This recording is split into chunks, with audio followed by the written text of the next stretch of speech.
हाँ, शुरू किया जाए। तो पिछली क्लास में अपन लोग चर्चा कर रहे थे, सब्लिमेशन के बारे में बातचीत कर रहे थे। सब्लिमेशन क्या होता है? सब्लिमेशन में मैंने बताया था, अगर कोई सब्सटेंस है और उसको हीट करते हैं तो डायरेक्ट अगर गैस में वो कन्वर्ट हो रहा है, और गैस को अगर कूल करते हैं तो डायरेक्ट वो सॉलिड में कन्वर्ट हो रहा है, तो ऐसे सब्सटेंस को क्या कहते हैं? सब्लिमेट सब्सटेंस कहते हैं। और इस फिनोमिनॉन को क्या कहते हैं? सब्लिमेशन कहते हैं।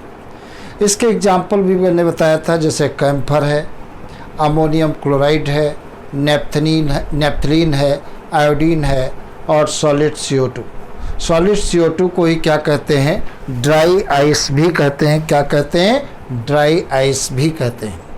तो ये जो सब्सटेंस है, जैसे कैम्फर, अमोनियम क्लोराइड, नेप्थलीन या आयोडीन, सॉलिड CO2, इन सबको अगर जो अपन गर्म करते हैं तो डायरेक्ट गैस में कन्वर्ट हो जाते हैं, और अगर कूल करते हैं तो गैस डायरेक्ट सॉलिड में कन्वर्ट हो जाती है।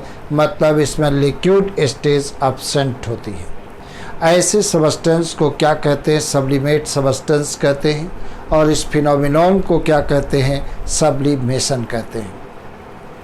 अगली बात देखा जाए, वेपोराइजेशन क्या होता है? वेपोराइजेशन क्या होता है? अगर सपोज करिए कोई लिक्विड है, सपोज करिए एक गंजी में आप पानी भर लें और नीचे से आप हीट करें, तो जैसे जैसे हीट पानी होता जाएगा, पानी के मॉलिक्यूल्स की काइनेटिक एनर्जी बढ़ती जाएगी और वो लिक्विड को छोड़ करके वेपर्स फॉर्म में कन्वर्ट हो जाएंगे। तो जब लिक्विड वेपर में कन्वर्ट होते हैं तब उस प्रोसेस को क्या कहते हैं? वेपोराइजेशन कहते हैं। वेपोराइजेशन की प्रोसेस अलग अलग लिक्विड में अलग अलग होती है। जैसे वाटर में कम होती है। अगर जो हम पेट्रोल की बात करें या ईथर की बात करें तो इनमें वेपोराइजेशन की प्रोसेस बहुत फास्ट होती है, बहुत जल्दी उड़ जाते हैं, गैसियस फॉर्म में आ जाते हैं। तो अगर कोई सब्सटेंस, कोई लिक्विड है, वो लिक्विड से डायरेक्ट गैस फॉर्म में कन्वर्ट हो रहा है, तब उस प्रोसेस को क्या कहते हैं? वेपोराइजेशन कहते हैं। क्या कहते हैं? वेपोराइजेशन कहते हैं। दूसरी बात देखा जाए, फ्रीजिंग क्या होता है? अगर कोई लिक्विड है, अगर टेम्परेचर को हम क्या करें? कम करते चले जाएं। कोई लिक्विड है, टेम्परेचर को कम करते जाएं, तो जैसे जैसे टेम्परेचर कम होता जाएगा लिक्विड सॉलिड में कन्वर्ट होता जाएगा। जब लिक्विड सॉलिड में कन्वर्ट हो जाता है तब हम ये कहते हैं कि लिक्विड फ्रीज हो गया, जम गया। और जितने डिग्री सेंटीग्रेड पर लिक्विड सॉलिड में कन्वर्ट होता है वो टेम्परेचर क्या कहलाता है? फ्रीजिंग पॉइंट कहलाता है। क्या कहलाता है? फ्रीजिंग पॉइंट कहलाता है। और दूसरी बात क्या होता है, जैसे कंडेंसेशन की बात करें तो सपोज करिए कोई वेपर्स हैं, वेपर्स को अगर जो हम कंडेंस ठंडा करें और प्रेशर डाल दें, टेम्परेचर कम कर दें और प्रेशर बढ़ा दें, तो गैस जो है जब लिक्विड फॉर्म में कन्वर्ट हो जाती है तब उसे क्या कहते हैं? कंडेंसेशन कहते हैं। इसका बहुत बढ़िया एग्जाम्पल आप घर में भी देख सकते हो। जैसे एक गंजी में पानी भर लो और गैस सिलेंडर पर गंजी को रख दीजिए और गैस चालू कर दीजिए, पानी बॉयल करने लगेगा, बॉयल करेगा ना। फिर क्या करिए? गैस बंद कर दीजिए, पानी ठंडा होने दो। जैसे जैसे टेम्परेचर कम होगा तो केतली की जो ऊपर से कवरिंग है उसके लोअर सरफेस पर क्या होगा? जो वाटर के वेपर्स थे अब कूल हो जाएंगे और वाटर की ड्रॉप में कन्वर्ट हो जाएंगे। तो जब गैस मतलब वाटर वेपर्स वाटर ड्रॉप में कन्वर्ट हो जाते हैं, लिक्विड में कन्वर्ट हो जाते हैं, तब उसे क्या कहते हैं? कंडेंसेशन कहते हैं। क्या कहते हैं? कंडेंसेशन कहते हैं। तो सब्लिमेशन पिछली क्लास में बताया था, वेपोराइजेशन आज बताया, फ्रीजिंग पॉइंट बताया, कंडेंसेशन बताया। अब नोट करके एक पॉइंट देखिए, सॉलिड स्टेट है, अगर इसको आप हीट कर दोगे तो ये लिक्विड फॉर्म में कन्वर्ट हो जाती है, लिक्विड स्टेट में आ जाती है। तो अगर सॉलिड को हीट करोगे लिक्विड स्टेट में आता है, तब उसे हीट या मेल्टिंग कहते हैं, पिघलना कहते हैं। और अगर लिक्विड को आप कूल करो तो ये लिक्विड फिर से सॉलिड स्टेट में कन्वर्ट हो जाता है, तब उसे क्या कहते हैं, कूल या फ्रीजिंग कहते हैं। दूसरा पॉइंट देखा जाए क्या होता है, ये लिक्विड स्टेट है, इसको आप हीट करोगे, बॉयल करोगे तो वेपर्स या गैसियस स्टेट में कन्वर्ट हो जाएगा। लिक्विड किस में कन्वर्ट हो रहा है, वेपर या गैसियस स्टेट में कन्वर्ट हो रहा है। और अगर जो वेपर्स को अपन कूल करेंगे, ठंडा करेंगे, मतलब कंडेंसेशन करेंगे, तो जो गैस के वेपर्स हैं वो फिर से लिक्विड में कन्वर्ट हो जाएंगे। अगली बात देखा जाए सॉलिड है स्टेट, जैसे कैम्फर ले लीजिए, इसको हीट करोगे तो ये गैसियस स्टेट में कन्वर्ट हो गया। और अगर जो हम कूल करेंगे तो ये फिर से सॉलिड स्टेट में कन्वर्ट हो जाता है, तब इसे क्या कहते हैं, सब्लिमेशन कहते हैं। फिर से समझ लीजिए जो मैंने ये पॉइंट बताया है, अगर कोई लिक्विड स्टेट है, इसको आप हीट कर दोगे तो वेपर में कन्वर्ट हो जाएगा, मतलब गैसियस स्टेट में कन्वर्ट हो जाता है, तब उसे क्या कहते हैं, वेपोराइजेशन कहते हैं। और दूसरा देखा जाए क्या होता है, अगर जो वेपर या गैसियस स्टेट को अपन कूल करेंगे तो फिर से लिक्विड स्टेट में आ जाएगा, तब उसे क्या कहते हैं, कंडेंसेशन कहते हैं। क्या कहेंगे, कंडेंसेशन कहते हैं। ऊपर वाला देखो क्या है, सॉलिड स्टेट है, अगर हीट करोगे तो ये मेल्ट हो जाएगा, लिक्विड फॉर्म में आ जाएगा, तब इसे क्या कहते हैं, मेल्टिंग कहते हैं।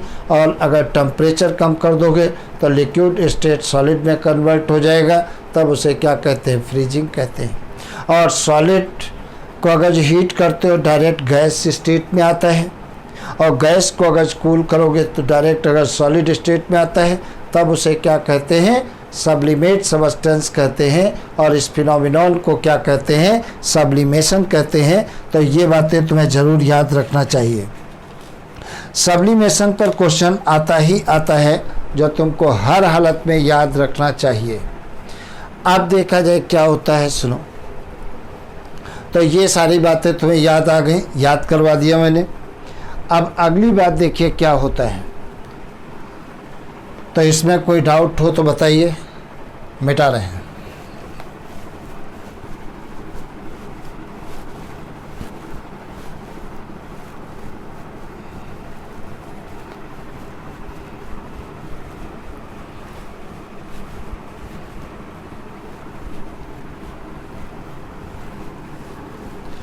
हाँ, अब देखा जाए क्या है अगली स्टेज क्या है, scale of measuring temperature. Scale of measuring temperature, temperature को मेजर करने की कितनी स्केल्स होती हैं। तो देखा जाए क्या दिया गया है, there are 3 scales on which the temperature of a system can be measured. मतलब कोई भी सिस्टम है, उसके टेम्परेचर को मेजर करने के 3 फॉर्म होते हैं, 3 तरीके से अपन मेजर कर सकते हैं। पहला फॉर्म कौन सा है, सेल्सियस स्केल्स। सेल्सियस स्केल्स में हम डिग्री सेंटीग्रेड लगाते हैं। दूसरा कौन सा है, फ़ारेनहाइट। फ़ारेनहाइट में भी डिग्री फ़ारेनहाइट लगाते हैं। और दूसरा स्टेज तीसरा कौन सा है, केल्विन स्केल। केल्विन में डिग्री नहीं लगाई जाती है। मैंने क्या बताया, टेम्परेचर किसी भी सिस्टम, जैसे अपनी बॉडी के ही टेम्परेचर को नापने की बात कर सकते हैं, तो 3 स्केल्स होते हैं जो बॉडी के टेम्परेचर को नापते हैं। या तो हम डिग्री सेल्सियस में नापते हैं, या डिग्री फ़ारेनहाइट में नापते हैं, या केल्विन में नापते हैं। केल्विन में कभी भी डिग्री नहीं लगाई जाती है, ये बात तुम्हें याद रखना है। मतलब डिग्री सेंटीग्रेड कहेंगे, डिग्री फ़ारेनहाइट कहेंगे, लेकिन कभी डिग्री केल्विन नहीं बोलेंगे, ये बात तुम्हें याद रखना है। अब जो बहुत इम्पॉर्टेंट बातें हैं, जैसे आप वाटर ले लीजिए।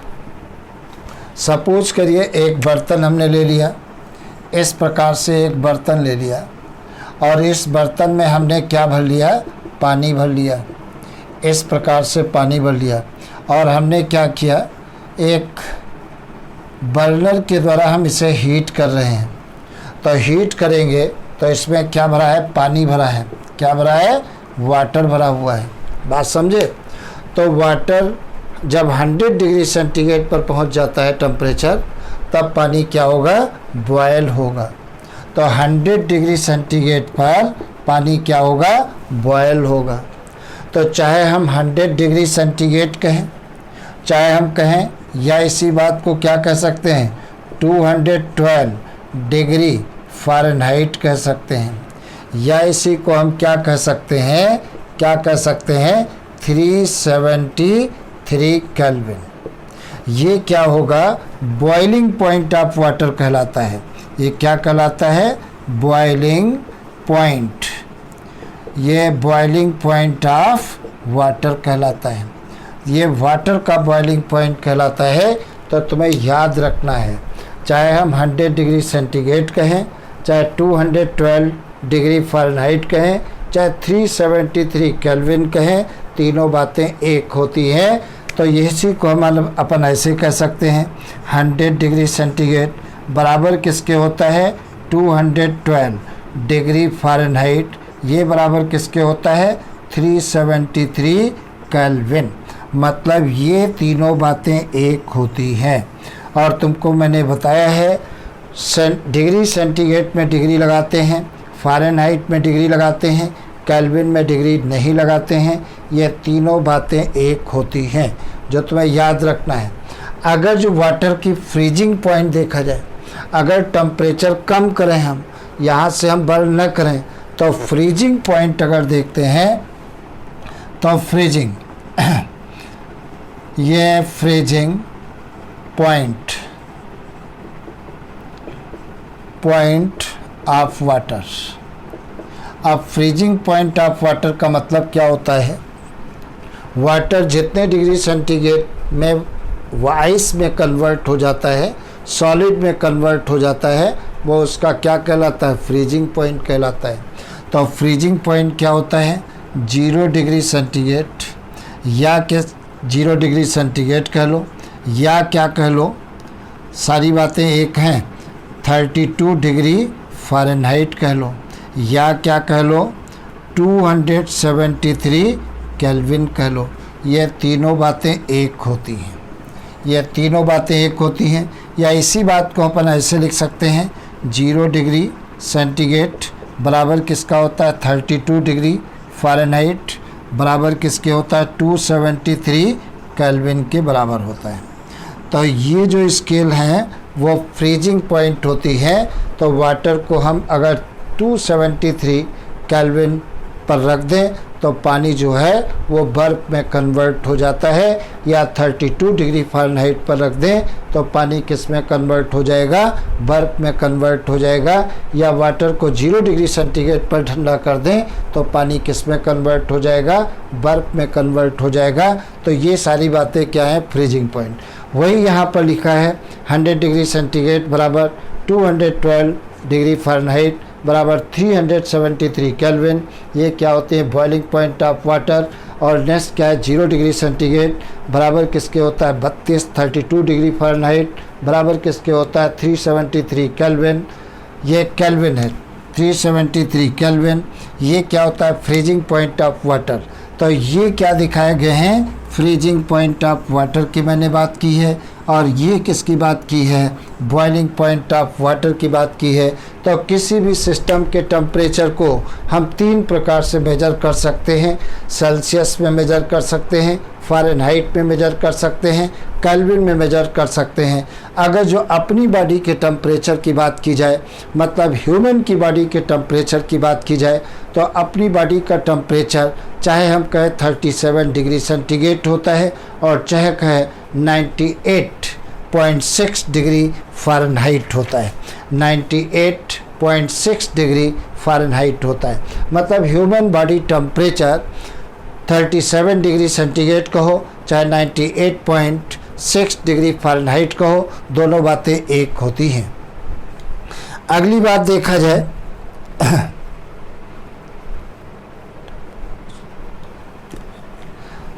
जाए क्या होता है, अगर जो अपन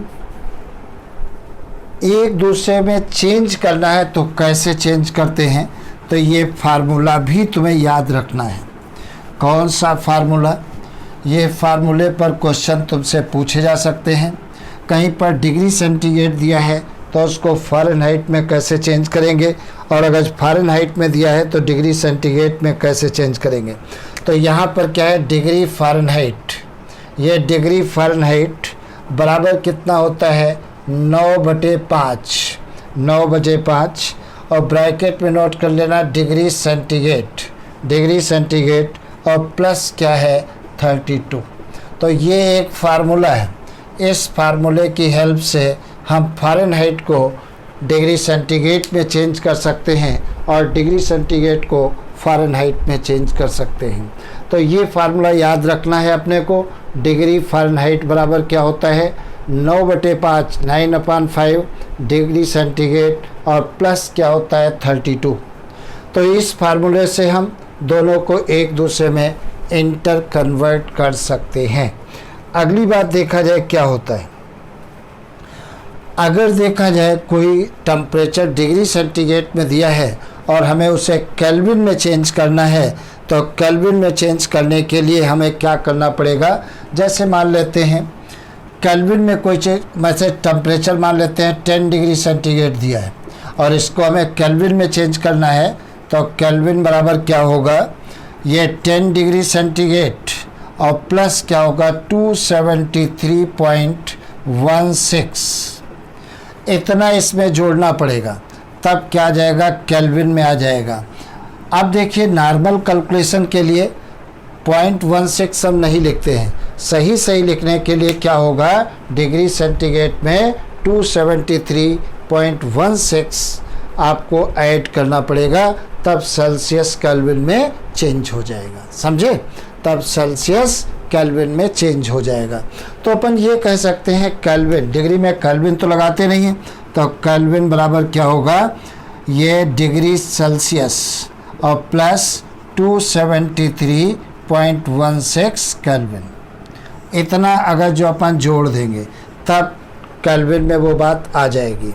और अगर जो मान लेते हैं सेल्सियस केल्विन में कोई चीज़ दी है और हमें सेल्सियस में निकालना है, तब क्या करना पड़ेगा, अगर केल्विन में दिया है और सेल्सियस में अगर जो हमें कोई बात लिखनी है तो हमें क्या करना पड़ेगा 273, मतलब केल्विन में दिया है और हमें सेल्सियस में अगर नोट कर निकालना है तब हमें क्या करना पड़ेगा। तो सपोज करिए यहाँ पर दिया है, मान लेते हैं 625, ये केल्विन में दिया है और हमें निकालना है सेल्सियस में निकालना है। तो सेल्सियस में कैसे हम निकालेंगे, तो डिग्री सेल्सियस बराबर क्या होगा 625 केल्विन, और माइनस क्या होगा 273.16, इसमें से घटा दोगे, तो अगर ये वैल्यू इसमें से घटा दोगे तो आपकी वैल्यू किस में आ जाएगी, सेल्सियस में आ जाएगी, ठीक है। तो ये बातें तुम्हें याद रखना चाहिए, इन पर क्वेश्चन 100% पूछा जाता है। अब कैलकुलेशन आसान करने के लिए हम 0.16 नहीं लिखते हैं, अगर करेक्ट बात देखी जाए तो 273.16 है, और ये वैल्यू अगर डाल दोगे तो कैलकुलेशन क्या होती है, काफ़ी कॉम्प्लिकेटेड हो जाती है। कैलकुलेशन कॉम्प्लिकेटेड ना हो इसलिए डायरेक्ट डाल देते हैं 273, जो एक्चुअल में वैल्यू गलत होती है। सही वैल्यू आपको क्या डालनी पड़ेगी 273.16 डालनी पड़ेगी। तो ये सारी बातें होती हैं। तो हम किसी भी सिस्टम के टेम्परेचर को 3 प्रकार से मेजर कर सकते हैं, सेल्सियस में नाप सकते हैं, फ़ारेनहाइट में नाप सकते हैं और केल्विन में नाप सकते हैं। और इनको कन्वर्ट करने का तरीका भी मैंने बताया। फ़ारेनहाइट, डिग्री फ़ारेनहाइट बराबर क्या है 9/5 ब्रैकेट में डिग्री सेंटीग्रेड और प्लस क्या होगा 32। इस तरीके से हम फ़ारेनहाइट को डिग्री सेंटीग्रेड में चेंज कर सकते हैं और डिग्री सेंटीग्रेड को फ़ारेनहाइट में चेंज कर सकते हैं।